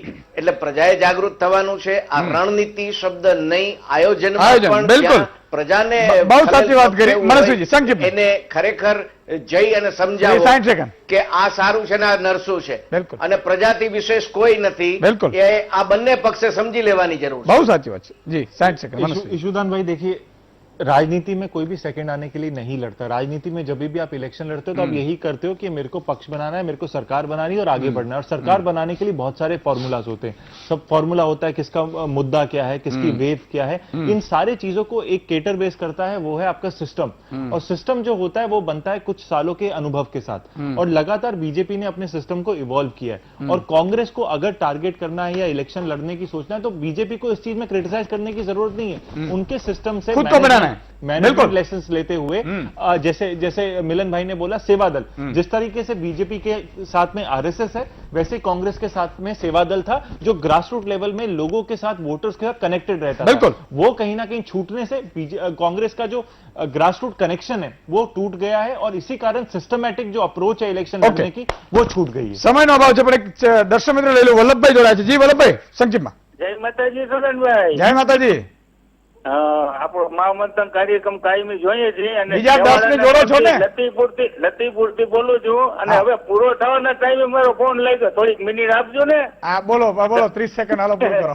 હવે દર્શકો પહેલા તો 5 મહાનુભાવોને ખૂબ ખૂબ અભિનંદન.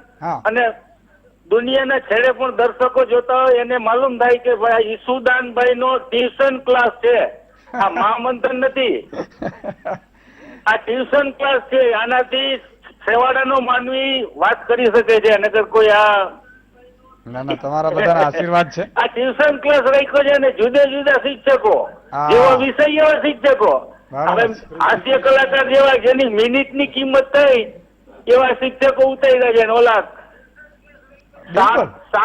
સાત વિષય હોય એના 14 શિક્ષકો બહુ તો રાજશાહી છે અને આ તો તમે તો કેટલા શિક્ષકો ને કે એની કોઈ ખાતરી જ નથી. ના ના ના, તમારા બધાના આશીર્વાદ છે. ખૂબ ખૂબ આભાર વલ્લભભાઈ. અને તમારી પેલા તો બધાની- તમે તો ડોક્ટર અને મનીષ સાહિલભાઈ ને કહેવાનું છે થોડુંક હા કે અનિલભાઈ તમે ખેડૂત માટે આ ટેકાના ભાવનું આજથી ચાલુ કર્યું. દિવાળીની વાત મૂકવાનું છે, હું આજથી ચાલુ કર્યું. એ વચ્ચે હજારો મણ મગફળી વેચાઈ ગઈ, પહેલા ચાલુ 900 ની અંદર કે 900 ના ભાવની વેચાણી. લ્યો. એટલે એ વાત તમારી બહુ સાચી છે વલ્લભભાઈ. ખૂબ ખૂબ આભાર. સમયનો અભાવ છે પણ હંમેશા મારો દર્શક મિત્રો એક એ જ લક્ષ્ય હોય છે કે દરરોજ કંઈક તમારા માટે, કંઈક આપણા માટે, આપણી ભાવિ પેઢી માટે કંઈક કરીએ આપણે સાથે મળીને. આપણે બધા સાથે જોડાઈએ. આમાં મને વીટીવીના દર્શકો, વીટીવીના મહાનુભાવો સાથે સાથે ભાજપ કોંગ્રેસના પેજ પ્રમુખના કાર્યકર્તાઓનો પણ મને જરૂર છે. એટલા માટે કે આ મારી સચ્ચાઈની લડાઈ છે. મારે તમે લડાઈ લડો છો એ તમારી પોલિટિકલ પાર્ટીઓ માટેની છે. મારી લડાઈ છે, વીટીવીની લડાઈ છે, એ આપણી તમારી ભાવિ પેઢી માટેની છે. હું તો કદાચ સમજો કે હું સમૃદ્ધ છું, મારું નીકળી જશે. અને અત્યારે બધું શું છે કે મારું નીકળી જાય એટલે બહુ બધું થઈ ગયું, મારા સંતાનો સચવાઈ ગયા. પણ છતાંય એ બધું છોડીને તમારા માટે કોઈ કરતું હોય ને સાહેબ, તો એ એટલા માટે કરે છે કે ભગવાન પણ આપણે એમ ન કે તમને તક આપી હતી તમે કંઈ કર્યું નહીં, અને આપણી ભાવિ પેઢી પણ આપણે ઇતિહાસ માફ નહીં કરે, આપણે સત્ય નહીં બોલીએ તો, સત્યથી આગળ નહીં વધીએ તો. અને એટલા માટે મારે તમારું સહયોગની એટલા માટે જરૂર છે કે તમે પોતે સાચી વસ્તુ સ્વીકારો અને સાચી વસ્તુનો ફેલાવો કરો. આજે બસ આટલું જ. આવતીકાલે ફરીથી મળીશું વધુ સમાચાર થોડી ક્ષણોમાં વાયરલ ન્યૂઝ.